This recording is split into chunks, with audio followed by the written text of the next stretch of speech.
Greetings, salutations. We've made it all the way to the middle of the week. Mittwoch. And it's February 25th, 2026. The craziness continues outside, but it is sunny, and I'm glad about that. Very glad about that. But yeah, we drove through Hoboken last night, Hoboken, New Jersey, right on the Hudson River. And it was, gigantic piles of snow, blocking a lot of the parking. And if for people who, are familiar with this area, Hoboken's already a mess when it comes to parking and just very high population density, too many cars, not enough spaces, street parking mostly. It's already wild when conditions are great, but when you've got most of the spots blocked by giant banks of snow and ice, it's even more crazy. And it's like an obstacle course. There's like, I had to take a really circuitous route to get to where I was going because there were fire trucks and police and snowplow trucks blocking different streets, and it was a bit of madness. So anyway, yes. So February the 25th, I'm getting ready for a webinar that I'm doing. It's kind of a masterclass I'm presenting at in globally, which is cool. People from all around the world will be attending, and I'm super, super excited about that. But first, trivia that you cannot live without, but you didn't know it. George Washington held the very first cabinet meeting as president of the United States on this day in 1793. And, more New York City, New Jersey area trivia, but the first tunnel, the railroad tunnel under the Hudson River opened, linking New Jersey to New York City on this day in 1908. So, which is just amazing. I mean, to think that 18 years ago, they had dug a tunnel under that river. It's still mind-boggling to me, the ability to even do that and create a safe structure. And now we take it for granted that we can cross massive waterways. If you drive up into like Rhode Island, Newport, Rhode Island, and some of the bridges up there and all the water. I mean, there's places in Japan. I know I've never been to Nepal or India. Is it India? Maybe I was thinking Nepal. Anyway, there's this famous kind of bridges that you'll see in pictures around the world.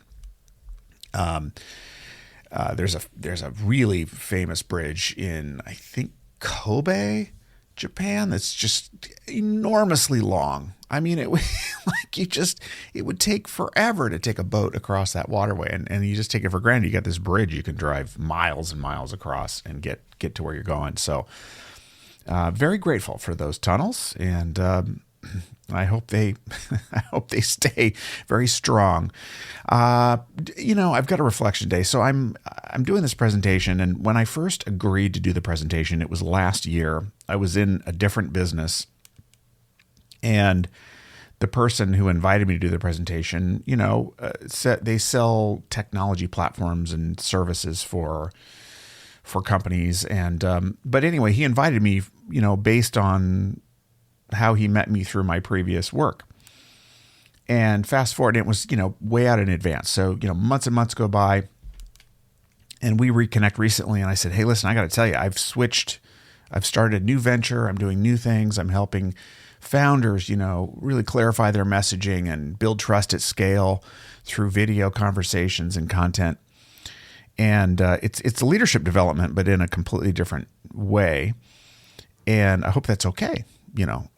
Still me. It's we can still talk about the similar themes, but I'm coming from a different perspective a little bit. And he was great. He saw the connection. He saw the value of it immediately, and it's like, okay, woo, I can still do it. And then I thought, gosh, I got to present this masterclass. And I got to do it in a new way, because what I've been doing for all those other years, I can't just grab those slide decks or those webinars. Now, I would always, in the past, do something different for each and everything. I've never just settled on one thing. I always optimize it at least, considerably, if not entirely, for every presentation.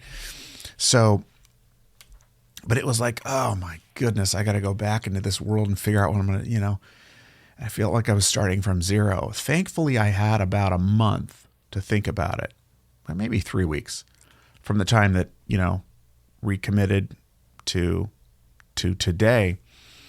And just like clockwork, every single time, whenever I'm in the wilderness about something, I'm lost, and, not lost, but it's not there. I'm staring at a proverbial blank piece of paper in my head. It starts for me with putting the prompt in my head. What is it that I want to share with these people? What experience do I want them to have? What is the message that's on my mind and in my heart? It has to be something in my head, but also connected to my heart. That's that apex right there. Timely, genuine, and useful. And then I just put the prompt in my head and nothing came right away. I mean, fragments of ideas and themes, but I needed to visualize it, visualize me doing the presentation in the medium, on the platform that I'll be doing it. It's not, on a stage, in a ballroom or anything. It's, it's via Zoom, right? Globally. So, okay, taking that into account with what my limitations and what I can do on that platform. What is it I want to do? And a couple of weeks went by and I was still thinking about it. And then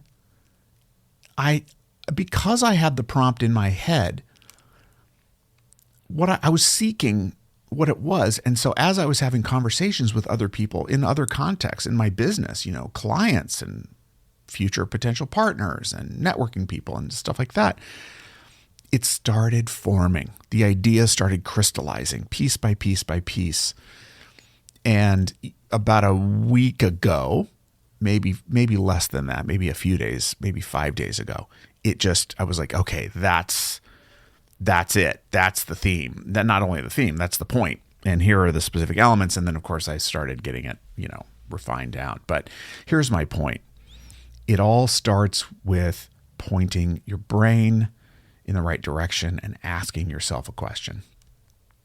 And then letting your brain do its work and having faith that when the time comes, the answer will come too. And I find that most of the time, that is how it works.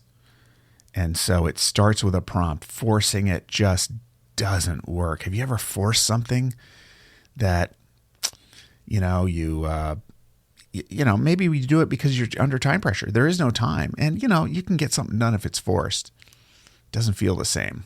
When it's a prompt to your brain and then you let it develop, it's so much richer, more beautiful. So we'll see how this goes.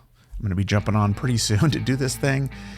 And I'm feeling excited about it. And that's where I want to be. Excited, slightly nervous, just enough to keep me frosty, but mostly excited to connect with some more people and share something that is important to me and see where that impact can lead for all of us. All right, I'm going to leave it there.